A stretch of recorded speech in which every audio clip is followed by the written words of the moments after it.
Hey guys, welcome to part 4 of When Heaven Invades Earth. I'm really excited about today because I think it follows up on the same theme as what we talked about in part 3, which was waiting on God. But the theme really in that waiting on God was that there's so much hope in the waiting. What we said about waiting is as long as we're doing it the right attitude, the right mindset, the right actions, that means that we're trusting Him, that we're grateful through the waiting, that we're expectant in hope.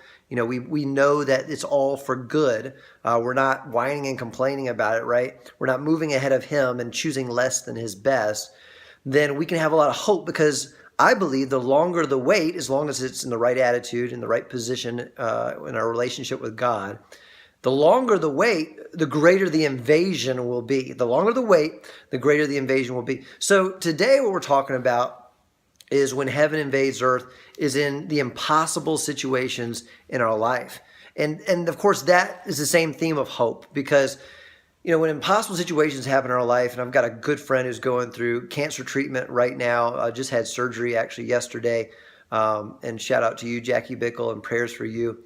But that's an impossible situation. Impossible doesn't mean impossible for God. What I mean by impossible is impossible for us. God has got to step in type of situation, and that can happen in broken relationships. That can happen when it feels like the money's running out, or the money really is running out. That can happen when we suddenly lose our job, or disease comes on suddenly, or whatever it might be. A really simple example, though, that I'd share with you is.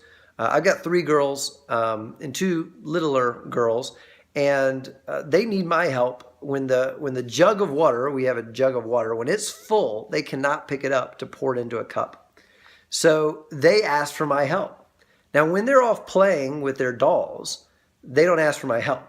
I mean, they'd love for me to play with them, and I play with them sometimes, but they don't need my help to do it. They can do that on their own, right? So as they're playing with their dolls, I'm not entering into the equation. I'm not entering into their mind. I'm not top of the list, right? And that's okay. But there are times in their life, like picking up that big jug of water and pouring it in a cup so they can get some water, where the first thing they think is, I got to find mommy or I got to find daddy because I can't do, this is impossible for me. But it's possible for them. It's impossible for me, but they could do it. So I've got to go find mommy, daddy. And they seek us diligently. That's Hebrews 11:6. And they seek us with all their heart. The Bible also says, if you seek God, you'll find Him when you seek Him with all your heart, right? Hebrews 11:6 says that without faith it's impossible to please God. You've got to believe He exists. And He's a rewarder of those who diligently seek Him.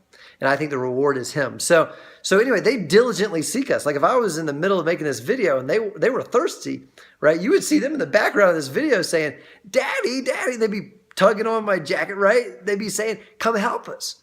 And what they'd be saying is, we're facing an impossible situation, a situation that we can't do. We need you, Daddy, to invade our lives, step into our lives, be present in our lives, stop what you're doing and come to us, partner with us, and do something for us that we can't do. If you don't step in, it can't happen.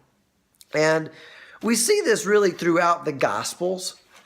Because Jesus, it's a pattern where Jesus encountered people who were facing impossible situations in their lives, and those are the people who believed in Him. Those are the people who followed Him. Those are the people who did not fear losing what they had, did not fear giving up the little they had to follow the one who had shown them that He could do the impossible in their lives. And that's the reason also that the Pharisees and the priests and the, whoever, the leaders in the temple did not follow Him, because they were not living in impossible situations, at least in the natural world that they could see, right? The Pharisees ruled and ran everything.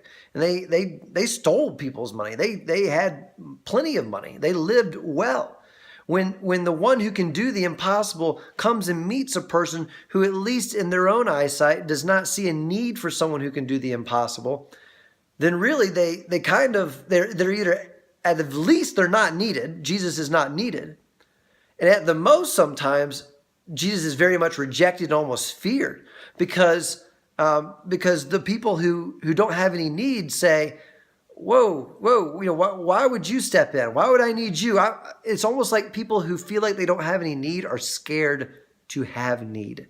Does that make sense? And do you ever feel like that? I mean, I've certainly felt like that before. It's almost like, well, I better satisfy all my needs. I better, have enough money in the bank. I better have a secure job. I better have good relationships. I better have, gas in the gas tank, food in the refrigerator, a roof over my head, etc. Clothes to wear, etc. If I satisfy all my needs, then I won't be in a position of need. But when you're not in that position of need, then you miss out on the one who can do the impossible things in our lives. I could pick anything out of the Gospels. Right now I'm in John chapter 6 where Jesus feeds the 5,000. I think it's so powerful that Jesus took these people, because it says after this, after he was done preaching, Jesus crossed over the far side of the Sea of Galilee, also known as the Sea of Tiberias, and a huge crowd kept following him wherever he went because they saw his miraculous signs. Then Jesus climbed a hill and sat down with his disciples. Notice they kept following him. So they had been following him. Jesus knew they were going to follow him.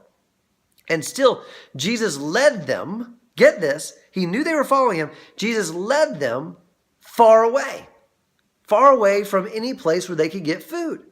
Jesus put them in a position, these 5,000 men plus 5 or 10,000 more women and children, put them in a position of need, put them in a position of the impossible, where they were not going to be able to come up with the food they would need, even though they would get hungry. He put them in a position of the impossible so that heaven could invade earth, in their lives. And so this gives us hope. The hope is that, it's not a bad thing when my girls need that water, right? Because we get to have a relationship. I get to serve them. Even in the smallest thing on a daily basis, I get to be daddy to them, right? And they get to love me for that little thing. And they're not scared to ask. And they don't think that they're bothering me to ask. In fact, they're going to bother me until I do it, right?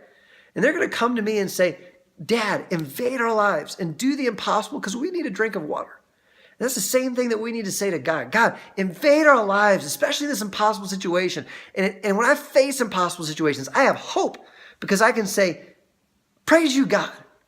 I am in an impossible situation. And what that means is that there's greater opportunity for you to show up in a greater and more powerful and more glorious way. And I'm excited for it. All right. Thanks, guys. Love that. We'll see you again in part 4 or part 5. That was part 4. Bye.